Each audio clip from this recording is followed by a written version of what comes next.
ಆತ್ಮೀಯ H16 news ಅರ್ಥಾತ್ ಸೀತಾರಾಮ್ ನ್ಯೂಸದ ವೀಕ್ಷಕರೇ, ನಾನು ನಿಮ್ಮವ ಎಂ ಆಯುಧ ಮಲ್ಲಪ್ಪ ಜೊತೆವರು. ತಾವು ಈಗ ಸುದ್ದಿಗಳ ಲೋಕಕ್ಕೆ ಎಂಟ್ರಿ ಹೊಡಿತಾ ಇದ್ದೀರಿ.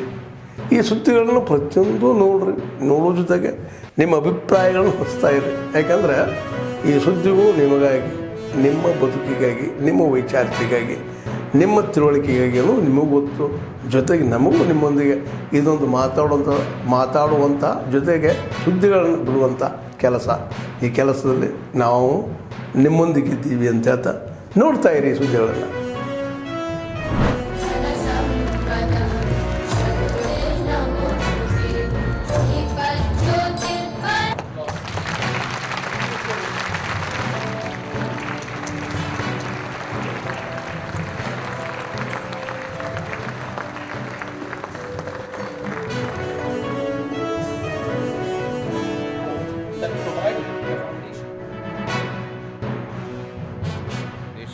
Already happening, and that sentiment was there in Indians, especially in the old state of Mysore. My grandfather's time, he came to the throne at 1940. He, of course, his father before him was the younger brother of the Maharaja Krishnajodhya IV. His reign, of course, is remembered for a very glorious time, and today remembered as the golden age of Mysore. And so when his brother passed away before him, and Krishnajodhya himself had no heirs, it automatically became that my grandfather would be his successor. And you can imagine the tremendous weight that came to him at all of just 21 years in 1940. It was truly the previous 4 decades under Nalvadi Krishnajodhya was a tremendous transformation from the early 1800s, a war-torn state that Mysore was, transforming and building the base the cultural ethos under Mummadi Krishnajodhya, Chamarajodhya, then adding all the industrial, the agrarian, and even the cooperative sector, which he gave a big tremendous push for, and of course the democratic setup that Mysore had, which was also the first in India in 1881. And reliable. Actions are underway to strengthen process discipline and accountability, and we are implementing Quality 4.0 initiatives in our division to improve traceability, real-time monitoring, and faster feedback. Third, we will deepen indigenization with real depth, because self-reliance is not achieved by substitution alone. It comes from building capability across design, materials, manufacturing processes, testing, certification, and a strong vendor base. Over time, HAL has grown to become India's largest defense and aerospace organization. HAL has continuously demonstrated its relevance in strengthening India's defense ecosystem. As a Maharatna DPSU, there are heightened expectations from all of us. Our people have always been HAL's greatest strength, and it is through their dedication we will individually and collectively strengthen HAL's capabilities, accelerate indigenization, enhance operational efficiency, and deliver on the expectation of the nations by embracing innovation, nurturing talent, and upholding the highest standard of governance and professionalism.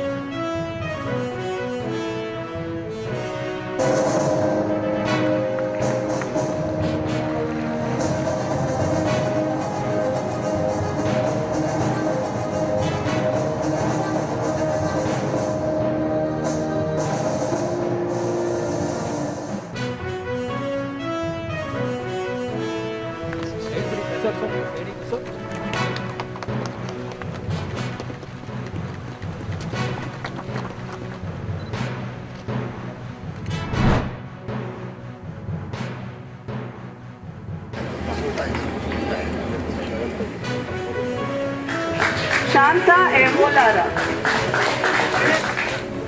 Harini, postman B. Ashwini.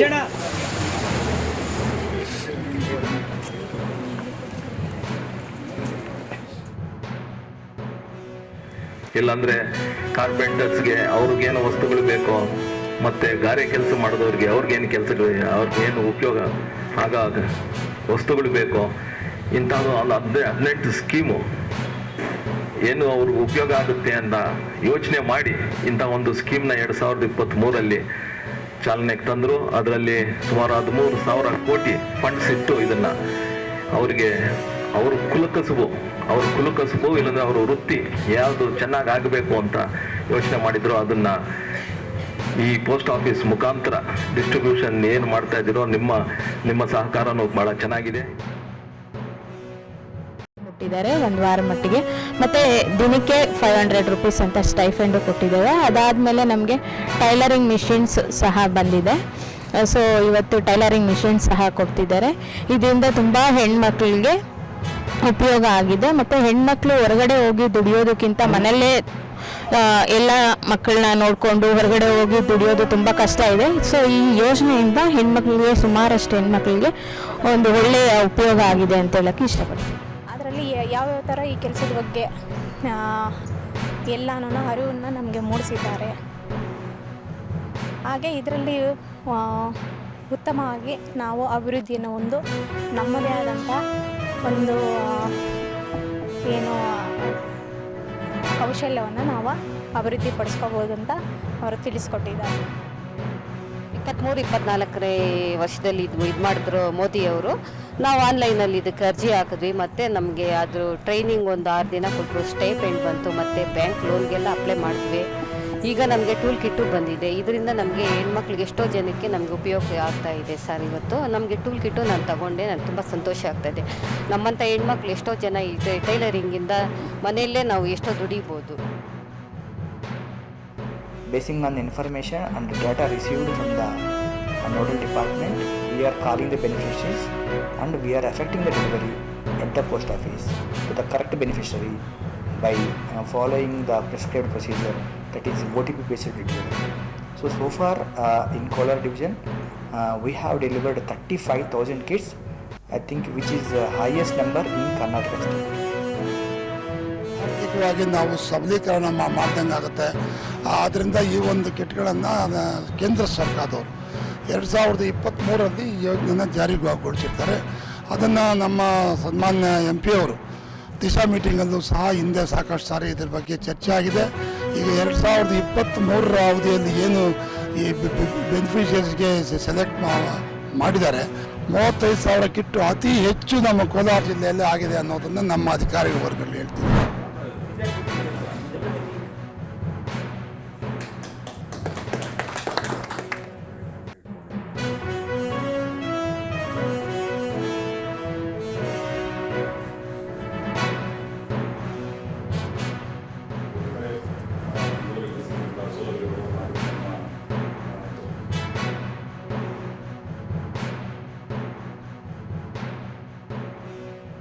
We are prepared to spend that money, and from your side, please put a team, dedicated team who can get it executed, and that is very, very, very important from a long-term perspective point of view.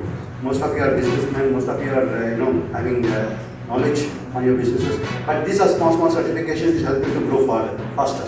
And from the large organization's point of view, especially in the area going forward, we are going to tell the purchase department of each and every company here that they should insist that their MSME units must be certified, irrespective of whether they have 14,000, 18,000, whatever certificates.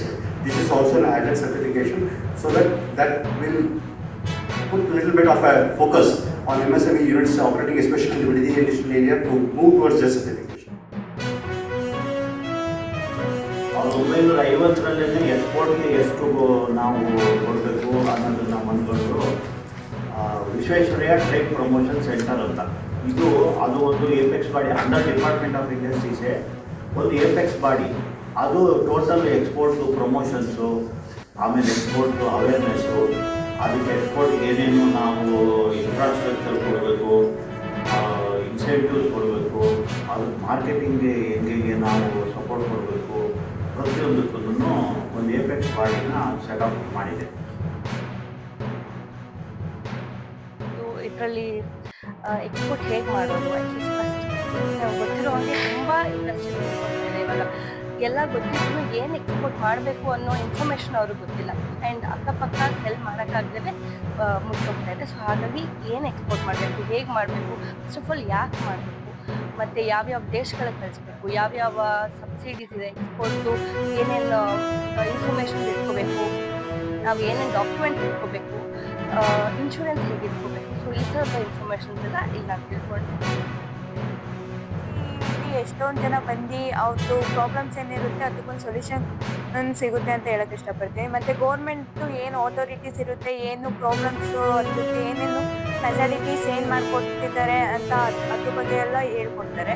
ಮತ್ತು ಯಾರಿಗೆ ಇನ್ನೂ industries ಅಥವಾ business ಮಾಡಬೇಕು ಅಂತ ಎಷ್ಟೊಂದು ಜನ ಇರ್ತಾರೆ, but ಇನ್ನೂ ಸ್ಟಾರ್ಟ್ ಮಾಡಿರಲ್ಲ, ಅವ್ರಿಗೊಂದಷ್ಟು ಡೌಟ್ ಇರುತ್ತೆ ಯಾವ ಥರ ಮಾಡಬೇಕು ಅಂತ, ಅದ್ರ ಬಗ್ಗೆ ಎಲ್ಲ ಹೇಳ್ಕೊಡ್ತಾರೆ. ಮತ್ತು ಗೌರ್ಮೆಂಟ್ ಅಥಾರಿಟೀಸಿಂದ ಏನೇನು ಹೆಲ್ಪ್ ಬೇಕು ಮತ್ತು ಯಾತ್ರಿಂದ ಸ್ಟಾರ್ಟ್ ಮಾಡಬೇಕು ಅಂತ ಈ ಥರ ಎಲ್ಲ ನಮಗೆ ಹೆಲ್ಪ್ ಮಾಡಿ ತುಂಬಾ ಸಹಾಯ ಮಾಡ್ತಾರೆ.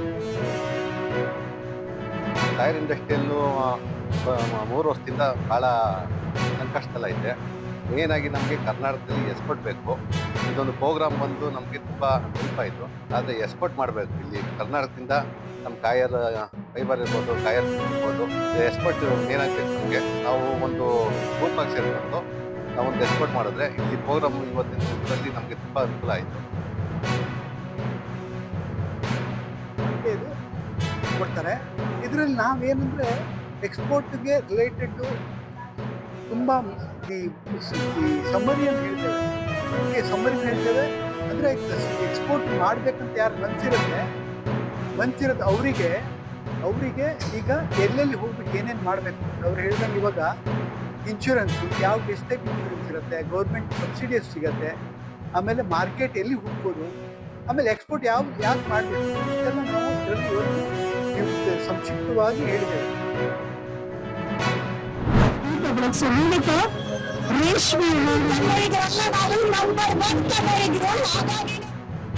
ಮತ್ತೋರ್ವ ಮುಖ್ಯ ಅತಿಥಿಗಳಾಗಿ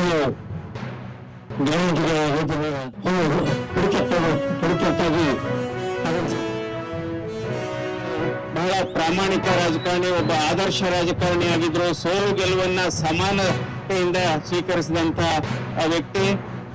ಅಂದ್ರೆ ಅವರು ಕೇವಲ ರಾಜಕಾರಣಿ ಆಗಿರಲಿಲ್ಲ, ರಾಷ್ಟ್ರಕಾರಣಿ ಆಗಿದ್ರು ಅಂತ ಹೇಳ್ತೇನೆ. ಯಾಕೆಂದ್ರೆ ರಾಜಕಾರಣಿ ಅಂದ್ರೆ ಏನಪ್ಪಾ ಅಂದ್ರೆ ಮುಂದಿನ ಚುನಾವಣೆಯನ್ನ ನಾವು ಹೇಗೆ ಗೆಲ್ಲಬೇಕು ಅನ್ನೋ ದೃಷ್ಟಿಯಿಂದ ಕೆಲಸ ಮಾಡುವವರು ರಾಜಕಾರಣಿಗಳು.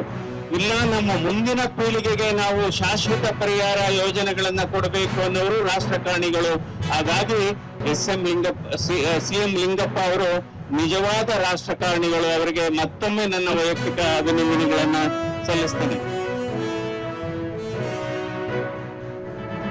ಬಹಳ ಅದ್ಭುತವಾಗಿ, ಬಹಳ ಭಕ್ತಿಯಿಂದ ನಾವೆಲ್ಲರೂ ಕೂಡ ನಮ್ಮ ನಾಡಿನ ಹಬ್ಬವನ್ನು ನಾವೆಲ್ಲರೂ ಕೂಡ ಆಚರಣೆ ಮಾಡ್ತಾ ಇದ್ದೀವಿ. ನಮಗೆಲ್ಲ ಗೊತ್ತಿದೆ, ನವೆಂಬರ್ ತಿಂಗಳು ಇಡೀ ರಾಜ್ಯಾದ್ಯಂತ ಮೂಲೆಯಲ್ಲಿ ಗಲ್ಲಿನಲ್ಲಿ ಪ್ರತಿ ಊರಲ್ಲೂ ಕೂಡ ಇಂಥ ಕಾರ್ಯಕ್ರಮವನ್ನು ಆಚರಣೆ ಮಾಡ್ತೀವಿ. ಆದ್ಮೇಲೆ ಎಲ್ಲ ಸುದ್ದಿಗಳನ್ನು ನೋಡಿದ್ರಲ್ಲ, ಏನು ಅನಿಸ್ತು ನಿಮಗೆ? ಇದರಲ್ಲೇ ನಿಮ್ಗೆ ಲೈಕ್ ಆಗಿರ್ಬೋದು, ಡಿಸ್ಲೈಕು ಆಗಿರ್ಬೋದು, ಕಾಮೆಂಟ್ ಬೇಡಪ್ಪ ಅಂತೂ ಅನಿಸಿರ್ಬೋದು, ಕಾಮೆಂಟ್ ಮಾಡಬೇಕಪ್ಪ ಅನಿಸ್ಬೋದು, ಶೇರ್ ಮಾಡಬಾರ್ದಪ್ಪ ಅನಿಸಿರ್ಬೋದು, ಅದು ಮಾಡಬೇಕು ಅನಿಸಿರ್ಬೋದು. ಏನಾದರೂ ಆಗಲಿ ಶೇರ್ ಮಾಡ್ತಾಯಿರಿ, ಈ ನ್ಯೂಸ್ಗಳನ್ನ ಹಂಚ್ತಾ ಇರಿ, ಜೊತೆಗೆ ಇದಕ್ಕೆ ಸಬ್ಸ್ಕ್ರೈಬ್ ಆಗ್ತಾಯಿರಿ ಅಂತ ಹೇಳ್ತಾ H16 ನ್ಯೂಸ್ ಅರ್ಥಾತ್ ಹೇ ಸೀತಾರಾಮ್, ಇದು ಸತ್ಯದ ಕೈಗೆ ನಡಿ. ವಂದನೆಗಳು.